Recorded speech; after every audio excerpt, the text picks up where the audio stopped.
Hey everybody, we just finished recording another high energy Q&A session, and I can tell you in advance you're going to want to stick around to the very end. The energy just kept building as we answered questions that are on a lot of people's minds about how to get through the holiday season, talking about why do we need to meditate? Do we really have to do that? Are our loved ones really trying to talk to us? How come I can't sense them? Questions about pets, questions about do we choose the timing of when we come into physical earth?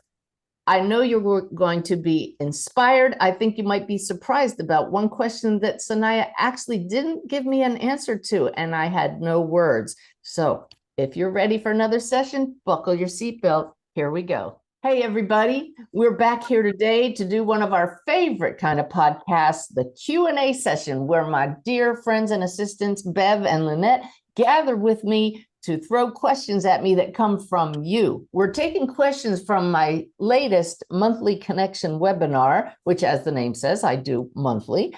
And these are questions I didn't have a chance to get to. So Bev and Lynette are ready to ask those questions. I have no idea what they are, but I don't need to, because I have a team in spirit here who's going to answer the questions with me and for me. So this should be fun. Let's just see how many questions we can take in the next hour and have a little fun at the same time. So, Bev and Lynette, welcome, welcome. Thank you. It's good to be here. Yeah, good to be here. Absolutely. And you see that we're wearing a little bit of our holiday colors here. Lynette says it's more, hers is more pink than red, but I don't know. We'll just call that red for now. But we will also be discussing ways to get through the holiday with a little more peace and joy, despite family interactions, which are always interesting, despite anybody who might be going through tough times. We'll talk about all of that. Why don't we just dive right in with a question? We can start with you, Beth. Okay, here's one that Annie asked. What does it look like to those in spirit when we cross the veil? How do they recognize us? Oh, wow. Okay, well, there's the first lip twitch right off the bat. You know, that's spirit saying, we've got this. All right. So they're telling me immediately, and I wish you all could experience this because I got the answer without words, but I have to put it into words, that they know so far in advance that you're coming, that we're coming, that they don't have to go looking for us. It's no surprise because of that heart connection you have. Even if it's a sudden passing, they're aware. They're just... they're telling me that anytime there is a higher energy event, neither bad nor good, just higher energy, they tune in. Oh, something's going on with a loved one. So that would be in the case of a sudden passing. But in any passing, the guides say there's no difference in the way you look to them, although suddenly there's just, oh, they give me a feeling like a whoosh. It's a whoosh of awareness that now we're going to be able to communicate instantly and with you having the awareness of us. That's the biggest difference. Nice. Great. I love that. Whoosh. That's great. Bev took my question. I love the idea of that one. But here's a good one too. I like this. Can you explain what happens to our souls?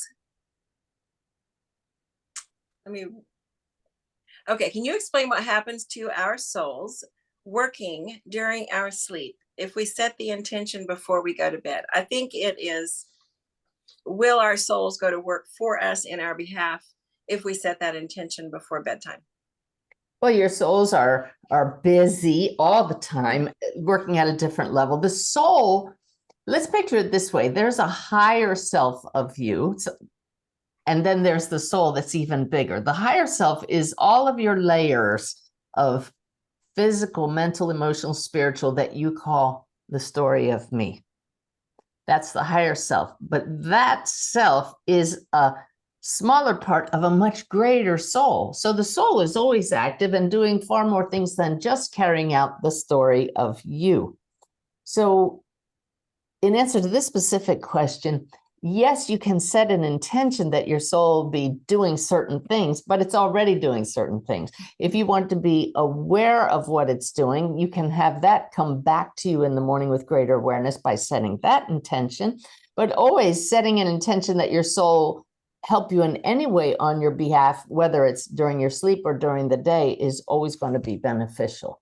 Did that answer the question, or did that? Yeah, I love it. Let our souls work all night. They don't need sleep. Exactly. And in fact, so many times my guides keep me awake. 3 a.m, I'm staring at the ceiling, and I feel at first the human reaction, oh, I can't sleep, until I become aware that, well, there must be something that the guides want to share with me. And then I start to get downloads, and I quietly reach over and get the pen and write it down so I don't wake and tie in the middle of the night. But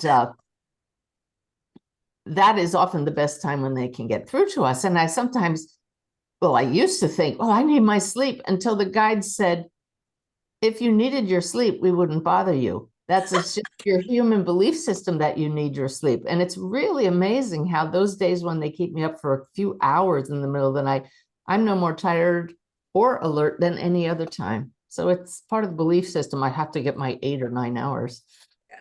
Yeah. Wow. Okay, great. Thank you. That's funny. You just answered the next question on the list, Suzanne. Wendy had asked, what does spirit say about sleep?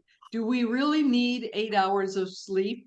And is there a reason we have different sleep patterns? And I was about to say, and then there are different people who have different patterns, because I know of people that only need 4 or 5 hours, and I envy them. But oh. So my guides say that that many of us need more of a mental break than a physical break. I'm one of those people who would fill every hour with reading more and learning more, and then working more to clarify my connection with spirit and to help spread the ripples. That's my passion, right? And I'm being shown that little, like shackles, we're going to hook, we're going to make sure that you get your sleep. So it is an individual thing, and often, much more often than we know, based on our personality. Wow, cool. Okay, so here's a good one. This is from Mary Ellen. Sanaya has said, forgive yourself for ever believing you were anything less than love. And Mary Ellen says, that is easier said than done. Any suggestions on how to forgive ourselves, as the daily triggers seem to be endless? Okay, let me first define or expand on forgive me for ever thinking I was anything less than love.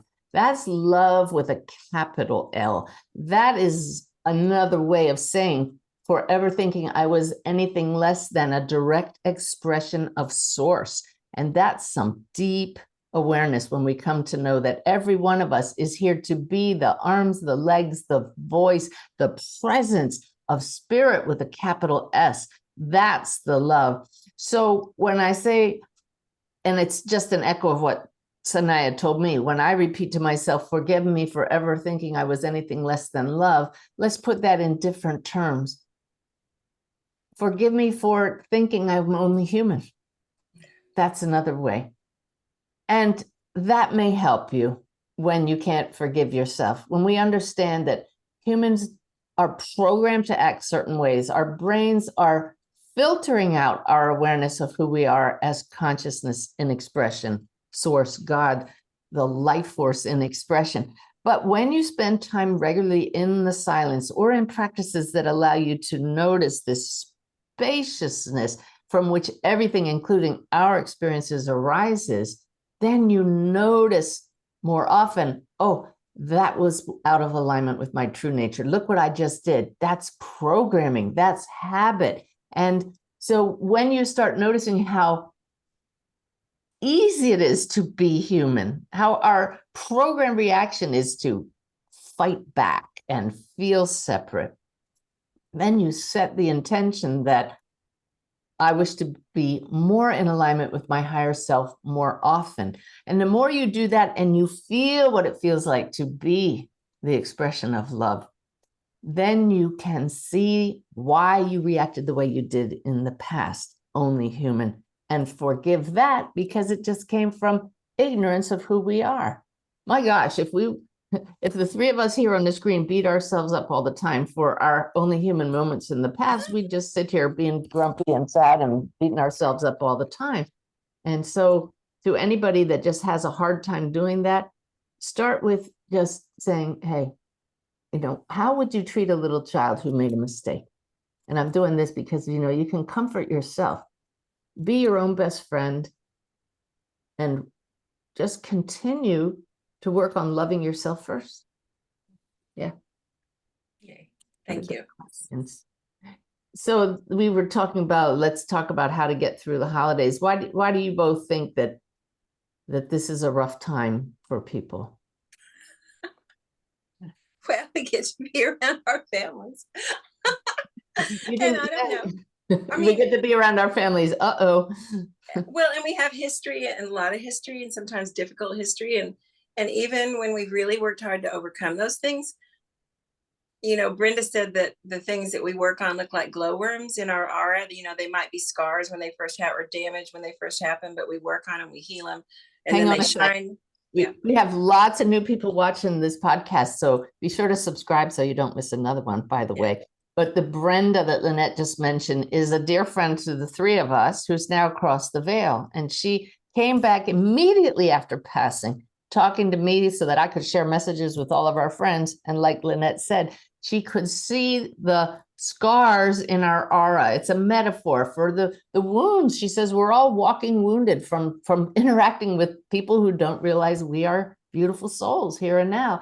But the ones we work on, our soul light shines through. So she said they look like glowworms. So that's the backstory there. And so even when they're shining, I think we can still just get a ping there, like an old, it's just like, noticing that.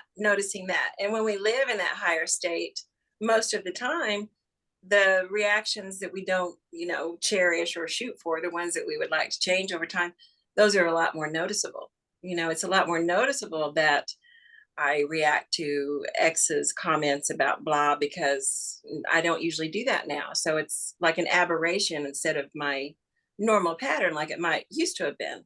So, I mean, I think that's part of it. And we got our families and they got us so that we could all push each other's buttons, so we could have the great experience of this human thing, and practicing being loving. We get practice all the time, and more so at the holidays. Yeah.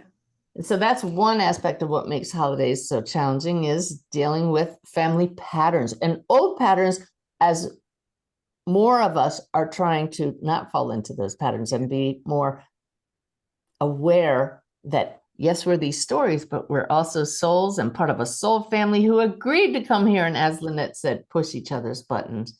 And Bev, you can address the other issue, which is people who are dealing with grief. You had your first holiday, just Thanksgiving, recently passed without some dear friends around.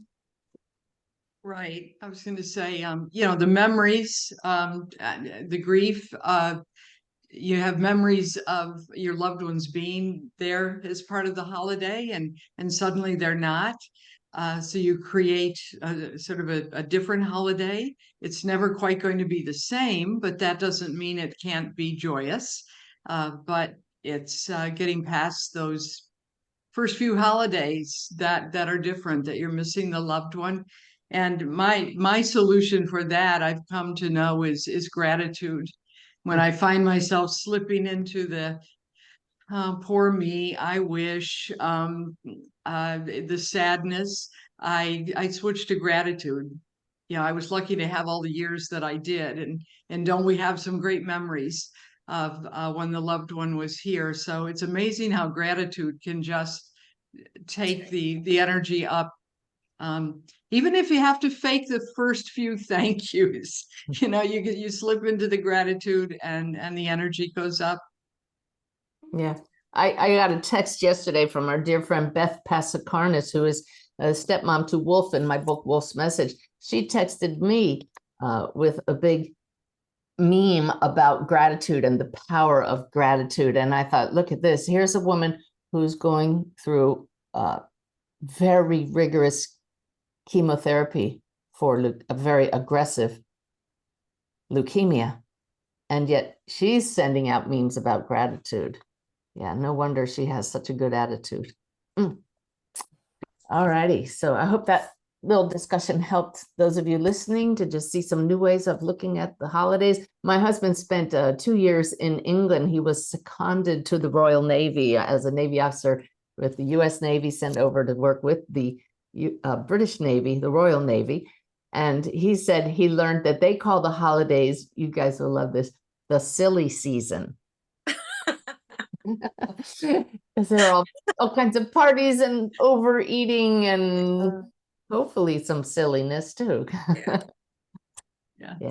I think the other thing that gets in our way are our own expectations. You know, we see the perfect Hanukkah, the perfect Christmas, the perfect Thanksgiving on TV and in the magazines, and we can never live up to those expectations. Everybody's happy, you know, there's a smile on every face, the kids behave themselves. And so I've stopped aiming for any sort of perfection. I'm just going to aim for fun. So That's and excellent. lots of love. Yeah, beautiful. All right. So just one little, isn't that interesting point? When I'm taking like a roll call of button pushers versus non-button pushers, my non-button pushers are all across the veil. Now, why is that? Your non-button pushers are across the veil? Non-button pushers are all dead. The button pushers still here. There's some, you could get really deep about that, right? Now, Lynette, I know you don't need any more practice. That's very. Isn't that interesting? That's it. That's all. Well, wait a minute now. Could you be idealizing those across the veil? Are you telling me that they never pushed your buttons? Well, one in particular was very, very rare. My husband, it was pretty good. Yeah. What a blessing that is. But he is still with you as he shows he is. through multiple mediums. And that has changed your life, hasn't it? Absolutely. There we go. The major point of this whole discussion, and the reason we're joyous in the silly season, is because we all know without any doubt that our loved ones who have passed are still right here. And mediumship and meditation has allowed us to experience their presence for ourselves, as it can do for everybody. Yes. All right. How about some more questions, Bev? My turn. Now here's a fun one, anonymous. I'm not sure who asked it, but are there times when we see angels and spirits around us and we don't recognize them for what they are? Can they be around us and we don't know that? Well, there's no doubt about that. And I've really featured angels in several of my podcasts lately, and another one coming up very shortly, several of them. And what is an angel? A messenger of something we need to know. And so often angels will use those around us who are still in physical form here, putting thoughts in their mind, guiding them. Even birds and insects, right, can be messengers when guided by higher consciousness. There's my first goosebumps of the show, to get messages through to us. And if we're not aware of how the messaging works, how those across the veil get our attention, we might easily miss that. Yes, there are those rare occasions when angels take form in the physical world. In fact, my most recent podcast interview with Sophie Burnham, the one who started the angel craze with her book, A Book of Angels, had just one of those incidents, and she relates it in the podcast. I hope you didn't miss that. You can go back and watch it. But there's no doubt that that was a temporary visit by an angel because she was meant to stick around and go forth and do the good work she's done ever since. So many, many forms that angels come in, but programs like this and reading and learning about how angels work in our lives and how signs show up in our life open us to more of those experiences ourselves. Okay. Well, that anytime you talk about angels, it just feels like, like we're just so like beloved and cherished. It just feels wonderful. I could listen to you talk about angels all day. Yeah. And in fact, I know that I told in one of my podcasts the story of how I had a validation with this magazine article that my sign was Eureka, and I saw it in this magazine article, and it's right here beside me, ready to pick up again, because I love reminders. And I walk into my room here to meditate, and there's that word eureka just looking at me, and it just lifts me. It just reminds me. It helps me shift. So what kind of reminders could all of you put around you to say, hey, am I really focused on the story, or should I just shift for a moment and say, I'm not alone. Hello, angels. Hello, my guides. Hi, my loved one who has passed. I want to acknowledge that you're right here with me. Okay. So I have a question. You mentioned signs, and I have a question about signs that someone had sent to me directly. Mm-hmm. So they're asking, what can I do if after years of trying, I can't seem to connect with spirit and receive signs in any reliable way? Could I still be accomplishing the goal of the awakened way, even without this sense of connection and the signs that it seems like everybody else gets? Oh, absolutely. That the awakened way is just a path to living more consciously. So that's a two-way street. Those across the veil are definitely trying to communicate, but we can just do our part and acknowledge that they're helping us even if we don't sense them. So can you still be living the awakened way? Do you trust that you are not only human? And then you're going to act in ways that are above the normal human ignorance of who we are. You're going to be naturally more loving and compassionate and understanding of others. You're going to make choices that are more aligned with this unity consciousness, this awareness that we are all connected. So absolutely. Number two, you will notice signs of the web more often, even if you don't hear loved ones' voices. You'll start connecting the dots, and you'll just have this inner knowing more on the surface that love is the creative healing force of the universe. So don't ever give up having that direct connection. You know, I, as a medium, have been meditating daily for 14, 15 years now, longer than that, 16 years now. Is that necessary?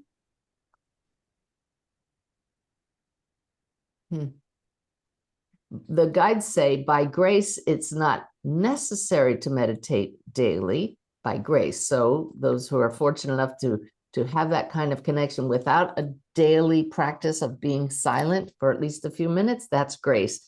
But if you want to be sensing spirit, you need to be able to quiet the mind, create space, and quiet the normal programs of the left hemisphere of your brain. And meditation does that. Every one of my classes is going to show you how to do that. I have videos about how to create space and expand your awareness. Once you realize how the brain gets in the way of us sensing higher consciousness, you will want to do whatever you can to get the filters of the brain out of the way. And meditation and psychedelics do the same thing. And I am not into psychedelics at all, and I'm not recommending them. They're unpredictable. I know they're helpful to some people, so I'm not saying do or don't do anything. I'm telling you Suzanne Giesemann's view. That's all that is. But I can definitely recommend, and in fact, okay, the guides are saying, be very careful with your words here. I can recommend that you meditate and invite. There you go. I love how they give me the right words. Invite you to experience expanded consciousness in a slow, careful, safe way through a meditative practice. Start with my Sip of the Divine. Find that video on YouTube under No More Meditation Excuses. So easy to set it aside, isn't it, girls, that meditative practice?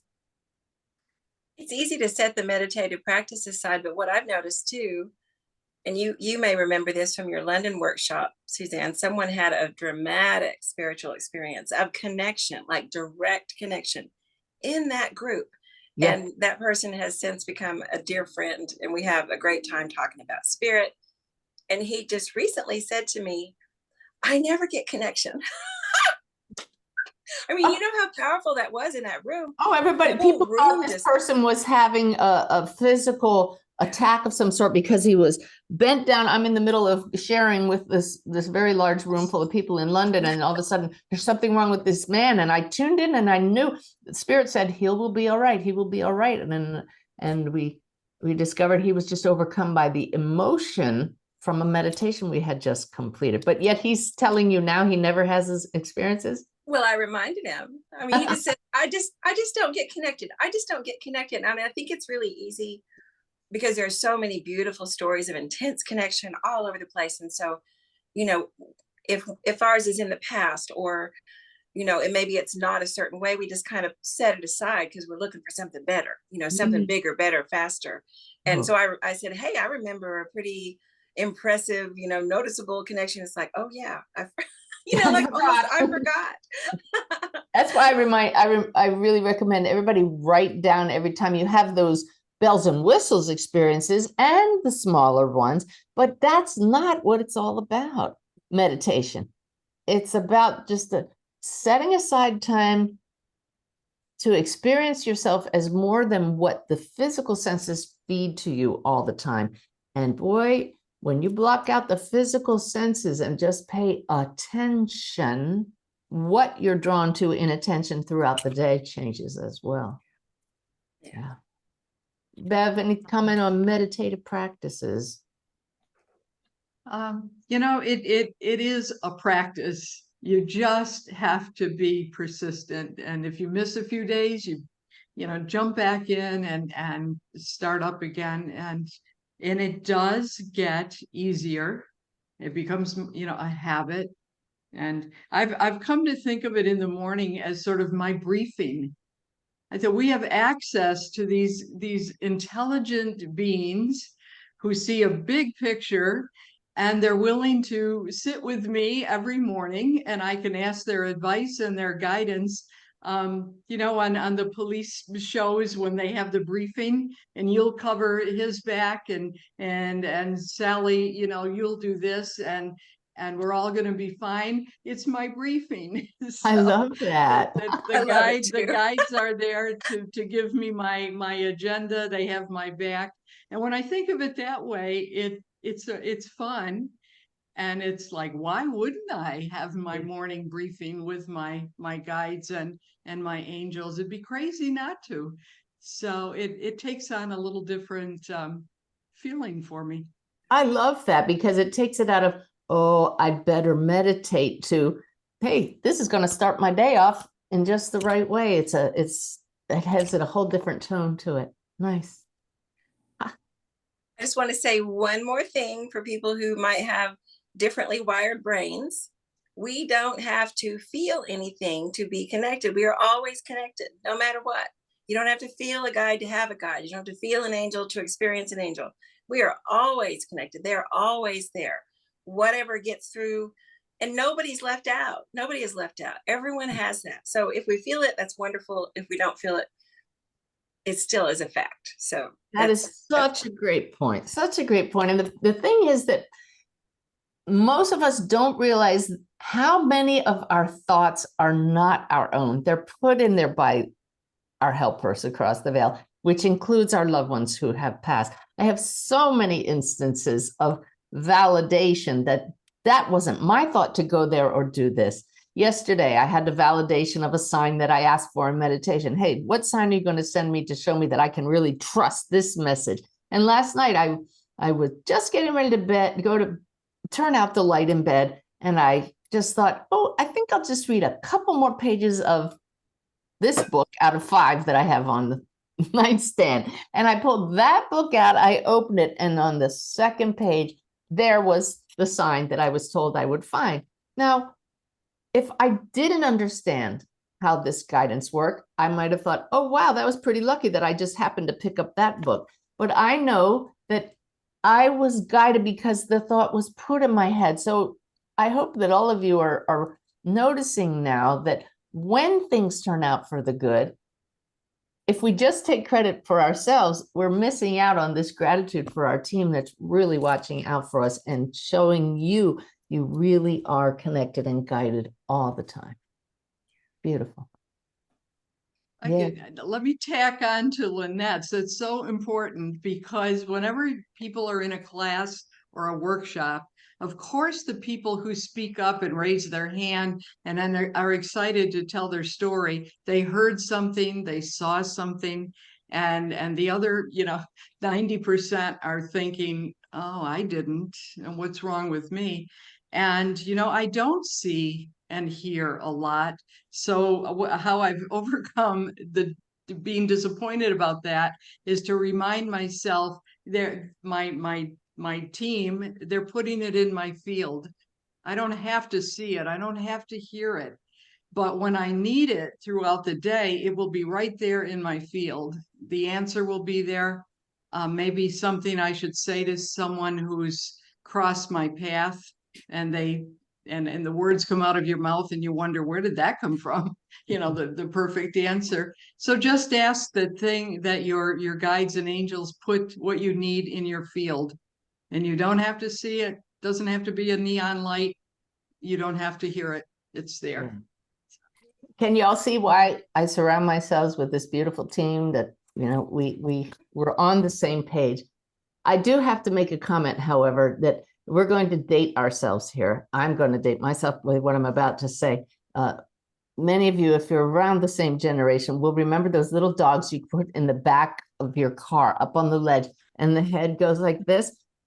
We're all going to have sore necks at the end of this show, because as each one's talking, the other two are sitting here going, notice we're bobbleheads here the whole time. We are. Anyway, but it's good. So, someone is going to create the bobbleheads. Yeah, it's okay. Let's move Okay. on. No, I think it's Bev's turn. Okay. My turn? Okay. I'm gonna ask a question about pets, because we all love our pets. And Martha asked, what do our pets experience when they pass? Are they greeted by other animals and humans that they knew in this lifetime? So the guides are saying that it is different for pets than other animals, first of all. So domesticated animals who have a personality and that heart connection are so intimately linked with your field. They show me that they continue to stay around you except across the veil. So if your dog usually sleeps in your bed or your cat sleeps in your bed, they're going to be doing the same thing, except from their perspective as a spirit.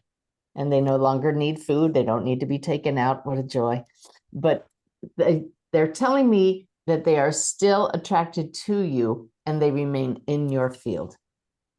Okay. Won't be able to validate that till we cross the veil, but I like that thought. I know that many of you have heard me talk about feeling my dog Rudy walk across my feet in bed about 6 months after he passed, and my husband felt it at the same time. So that goes beyond theory. Yeah. Oh, they walk beside you. I'm being shown an image of a friend of mine whose golden retriever passed, and she absolutely saw him walking beside her on her daily walks. So they're still with you. That's wonderful. What a comfort. Okay, we have a question from Michelle. She says, I worked with a lady who said she really liked me. It was too bad that she would be going to heaven and I would not be, because she's very religious and I am not. When we both transition, will I be able to say, I told you so? You will be able to say it, but you won't say it with that kind of human attitude that comes through in those words. It will be more, I'm seeing two bright lights going up, in holding on to their human form and embracing and laughing with joy and saying, look at this, here we are together. And aren't the differences beautiful when we end up in the same place? I love that. Yes. Okay. Hey, one from Emma. What's the difference between a hallucination and seeing a spirit? I think I saw a spirit, but people keep telling me I must have been hallucinating. Well, if you just saw the plant behind me move, you can rewind and watch the plant move. That was not a hallucination. That was my dog Rusty wandering around the room exploring things, and he bumped the plant.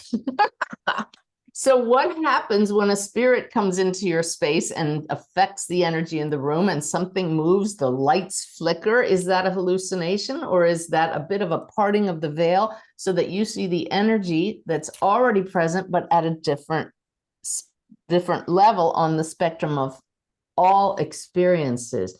The difference between a hallucination and what is real, a real visit. A hallucination is a term, you're going to love this, that we give to an experience that is not part of the shared consciousness of all humans. It's individual consciousness. So it is very real for the person having that experience. And this is a really great way to understand what's the difference between my imagination when I sense a loved one and what is real. When you sense a loved one, if you can validate it in your heart, that's all the validation you need. They are here. But others who don't have that shared experience, such as look around you, the room that is around you is a shared experience of all humans, right? The external world. But then there are certain experiences that are particular to one or just a couple of souls. So we call it a hallucination if others don't share it, but that doesn't mean it's any less real. Good stuff, huh? That is good stuff. Wow. Oh, speaking of good stuff, now it's live, it's real. The 2024 Awaken Way Mediterranean Odyssey is now open for registration. We weren't able to announce this previously, but we're so excited.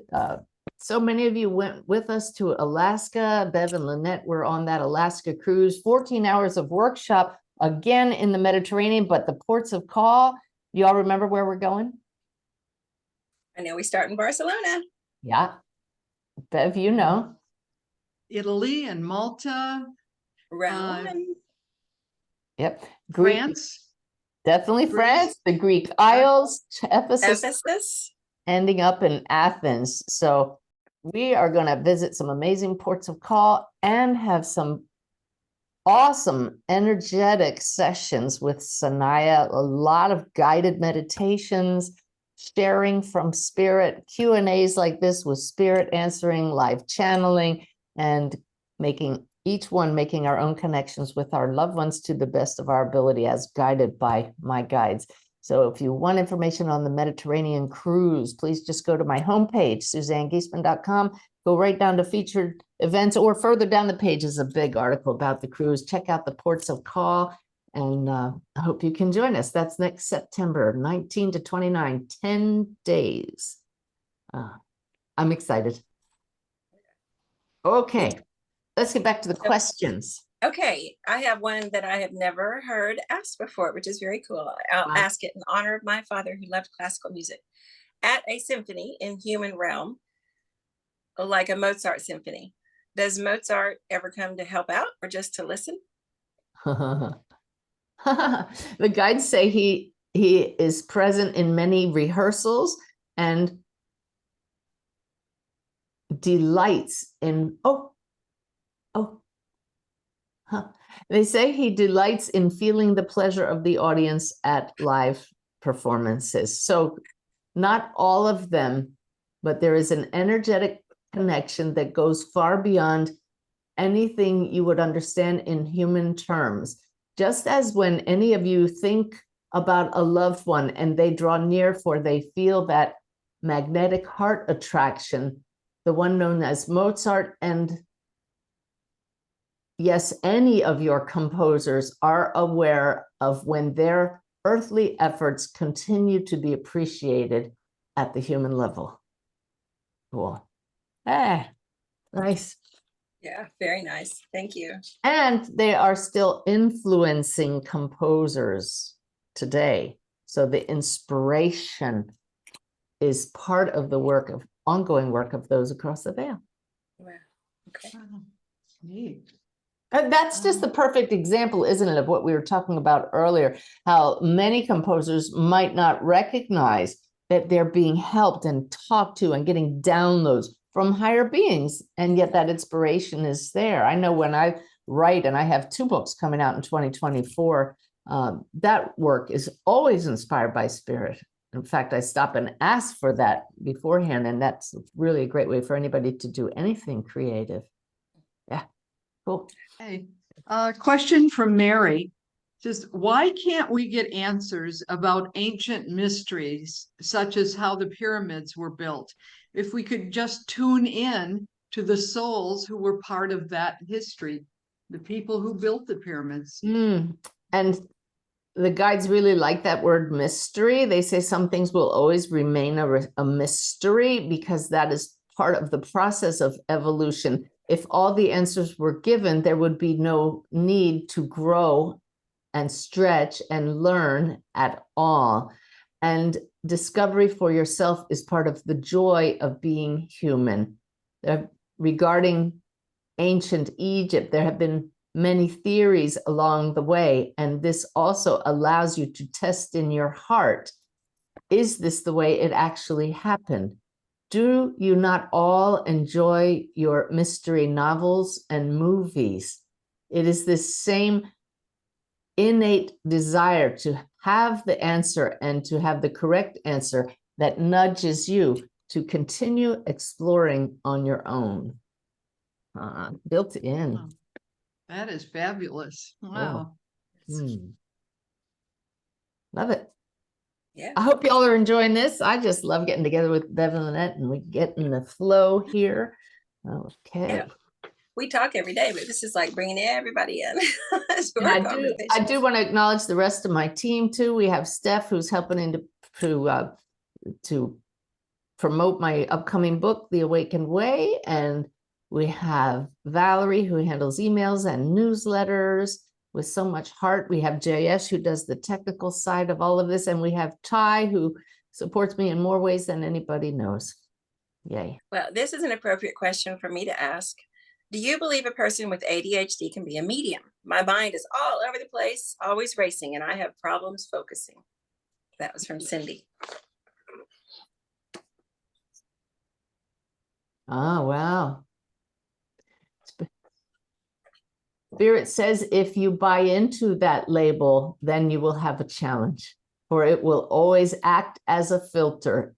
As long as it is part of your belief system, it will be an impediment. If you can get yourself to the point where you can say, I used to believe that I had ADHD, but I have trained myself to overcome that through my commitment and with Spirit's help, then yes, if it is your calling, you can be an excellent medium. The power of consciousness, the power of labels, the power of diagnoses. Yeah. Does it mean they aren't real? Spirit wants me to ask, and that goes back to what we believe, what we create in consciousness. Yeah. And they just also popped in my head, neuroplasticity, the fact that the brain can be reprogrammed, rewired, new patterns, new pathways developed through training. That's what meditation does for us. Okay. Miss Bev. Wow. Okay, Jolene asks, when we reincarnate, do we choose the period of time that we come back to experience, or is that an assignment for us? Most definitely, we choose it based on the alignment of the stars and the planets. So I'm not an astrologer, but they say that your birth date is very important. So we do choose our parents, I'm being shown, and we know this. We have a lot of validation from children who come and tell us that they remember discussions their parents had about wanting to have them and certain things that happened around the time right before they were conceived. Children remember this, but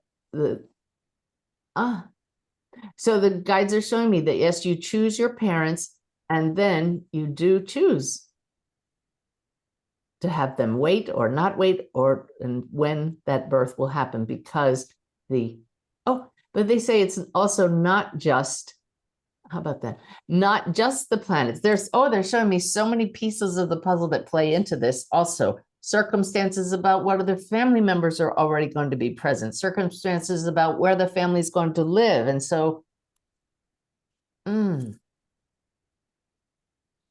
they're showing me that spirit guides act as sort of stage managers, and it's like, are you ready to step onto the stage? Now go. Wow. Oh. You're up. What a great answer. That's fascinating. Mm. Okay, so here's one. When I try to tell people about you and how you have helped so many people, they throw back at me verses in the Bible that talk about mediums in a negative way. How do I handle this? As lovingly as possible. Appreciate where they're coming from and do not need to defend yourself at all. Just know that that is the human need to be right. They're probably trying to help you, but it may also come from a bit of fear. Two fears: fear about you going to hell, and their own fear of what if you happen to prove that their fears are unfounded. So again, don't try to change their mind, but also no need to go into defensive mode. Just thank them for their concern and move on. Okay. Betty has a question that is personal to me because I have several friends in this situation. Can you tell me what seems to be an epidemic of adult children estranging themselves from their parents? And I think of that at holiday time, the pain of your children refusing to come and visit, refusing their grandchildren to come and visit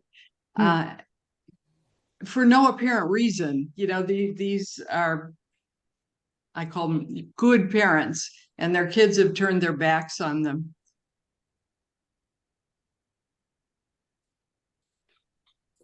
This is so interesting because I was just about to make a comment to everybody listening that, you know, I may sound like an authority here, but it's only because I'm turning to my guides and they have the answer. But if they didn't want to answer one, it wouldn't be here. And I am not getting an answer to this. And they're saying because it hits a little too close to home, because our family is dealing with this. And this is very validating for me because when the answer is there, it just flows. And right now I'm getting nothing. It's completely cut off. So perhaps because that issue hits too close to home with the situation in our family. And it's something that I pray about and meditate about. I am to continue doing that. And it's also a validation that these answers are not just coming from Suzanne Giesemann, coming from spirit. So we're just going to have to leave that one out there. And It's interesting. interesting. Yeah. Okay. I'm sorry, I don't have an answer for you. Yeah. It is I know common. in other situations, when I find myself, and it's not my kids, I'm very blessed that my kids are very much part of my life, but in other situations, I've, just had to surround that person with love and wish them the best and put them in the hands of the angels and the guides and let it go. Exactly. Easier said than done, but easier said than done. Yeah. Huh. Got Okay. some So big bobbleheads on this one. Yes, absolutely. So that was so here's a good mediumship training tool here. So there we go.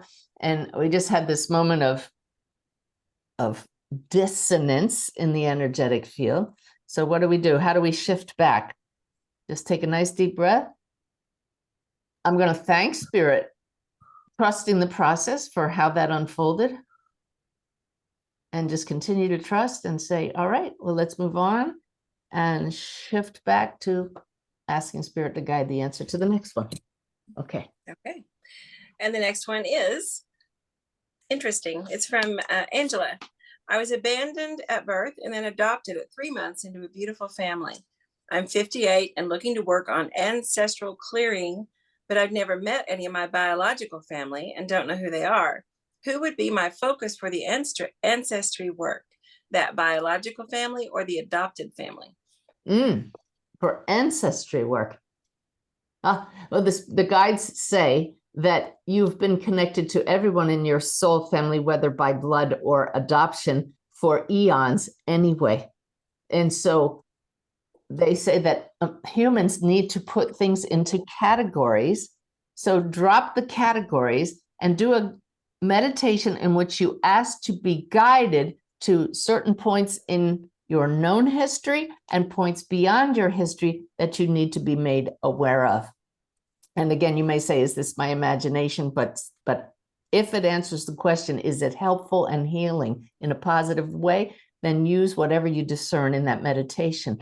But spirit will take you to situations that will make sense to you now, and you'll know that you're tapping into the family of origin or the family that's adoptive, that whichever one is most helpful to you, depending on what issue you're dealing with.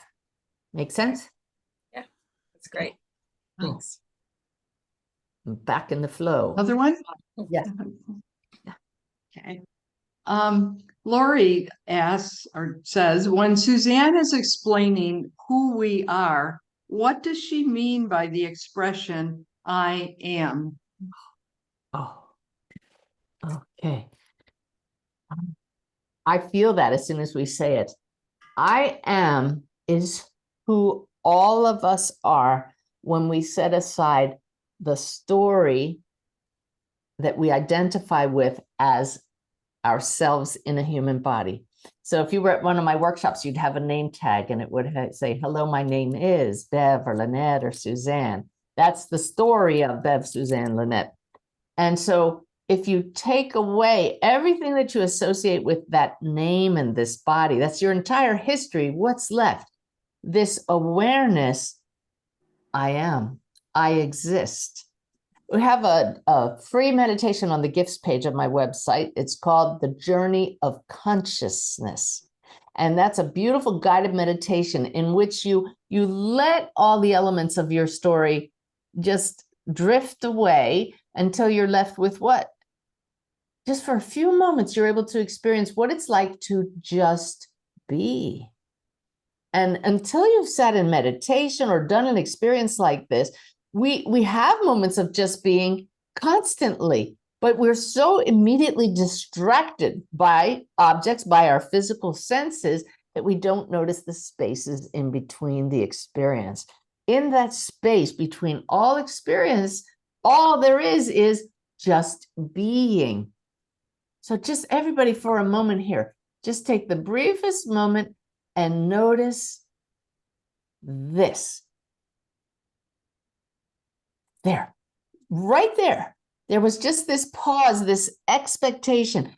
You expected me to do something, for something to arise. And in that brief moment, there was nothing. There was just this moment of potential.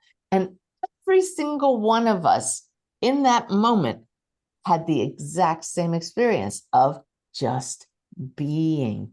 That is a shared experience that's not separate. It arises from one field of being, but that field is not an object.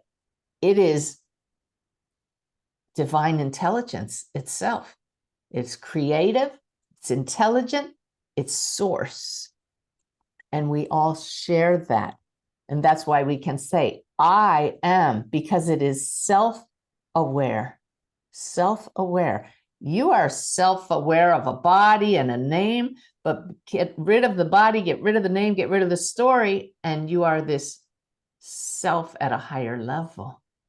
So when we say, I am, getting to know I am, that means getting to know yourself beyond the story as pure being. And then the follow-on to that is, well, so what? That's where we find our connection to each other. And looking out here, I can only see Bev and Lynette, but just looking at them from the soul level, from the I am level, which is even higher than the soul, because the soul is still a story. Just looking at them with this pure sense that of connection, that changes everything. And the goal is to see the I am in everybody, see beyond the story.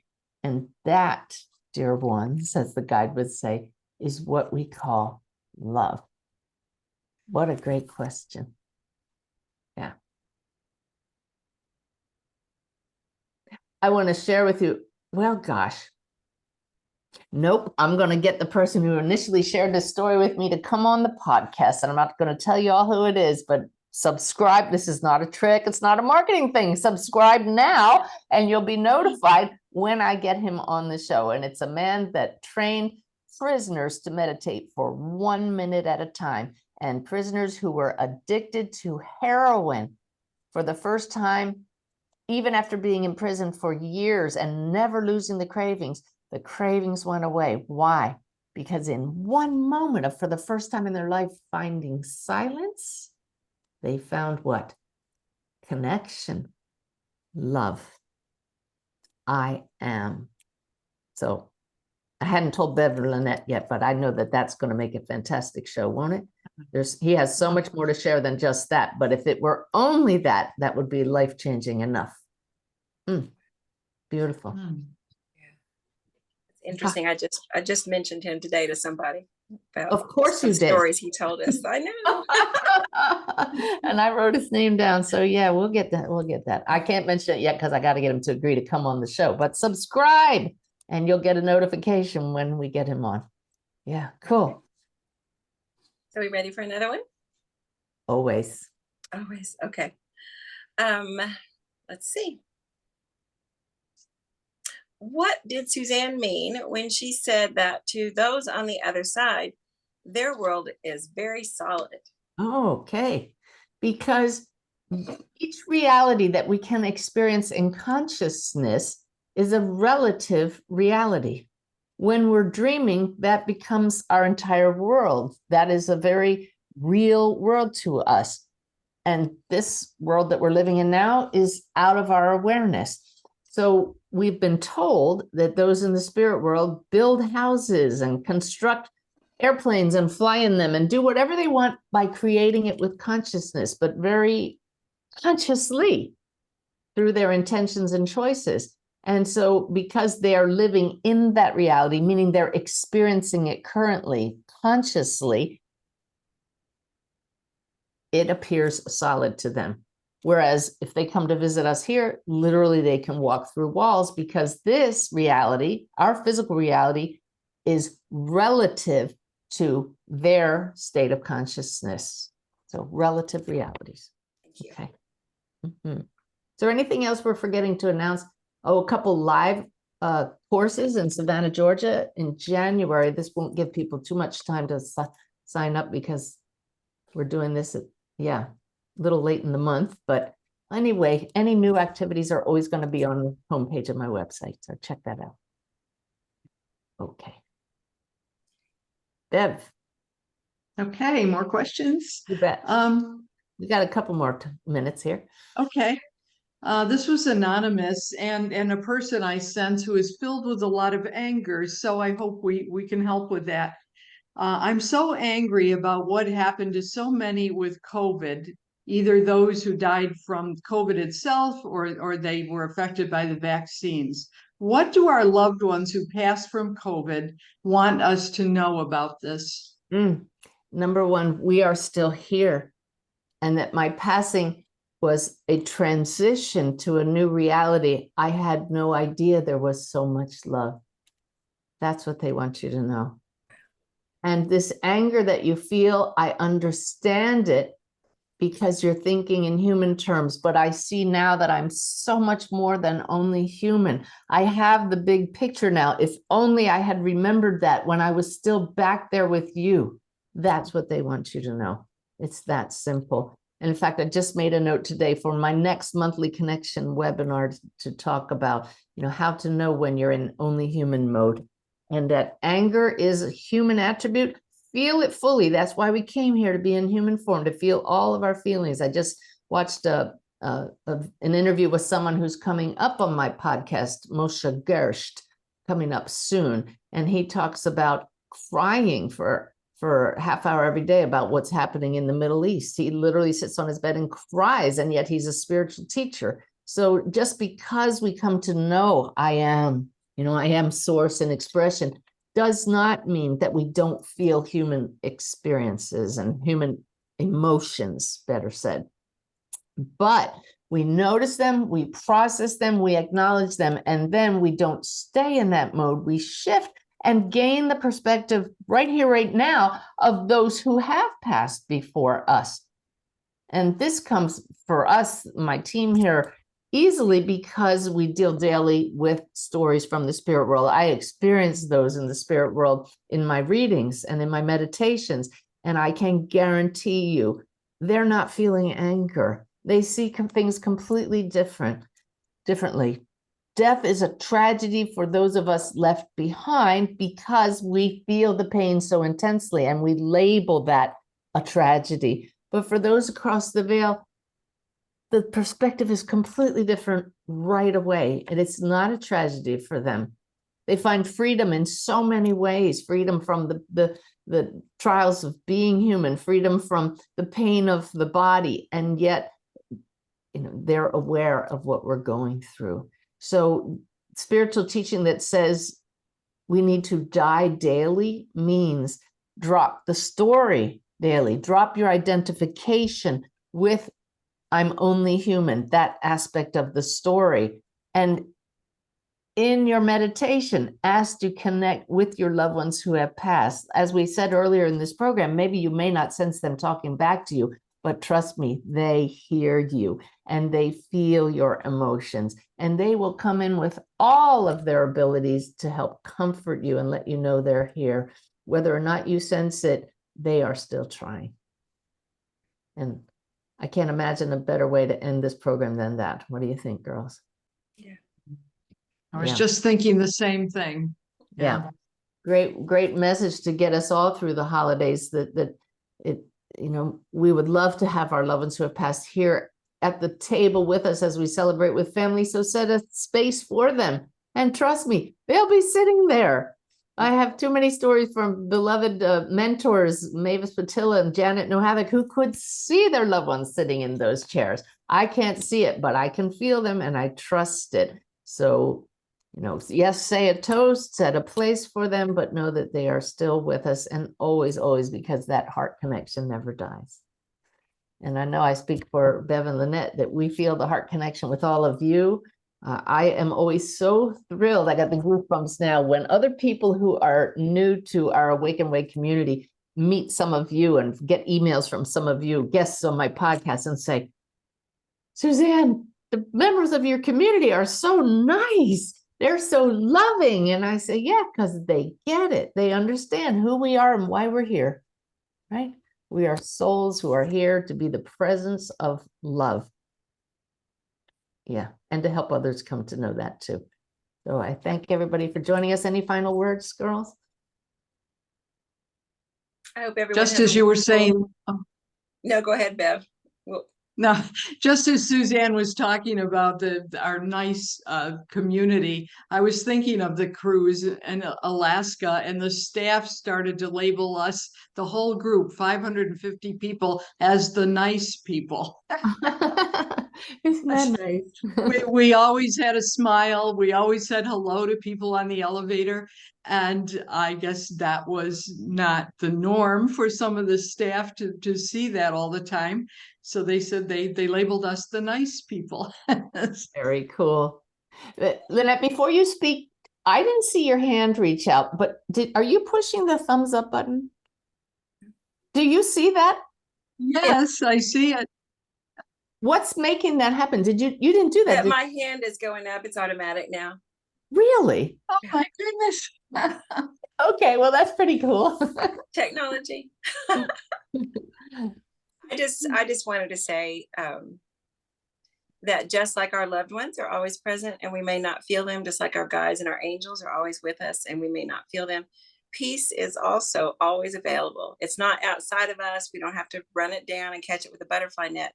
It is here. And the way that I know, because I have one of those scattery brains, is to just sit and breathe and say the word, peace, just be peace. And to me, that's what the winter months are kind of about. Actually, any time of year. I mean, who can't use peace? We all need it. And it's here for us. It's just taking the time to make that connection. Beautiful.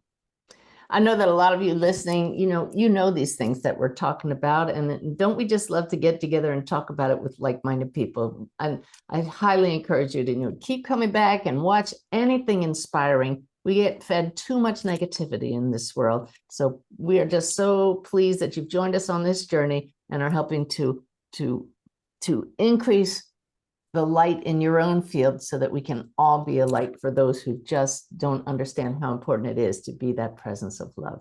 So thank you for joining us. We'll see you again here next week. Bye-bye.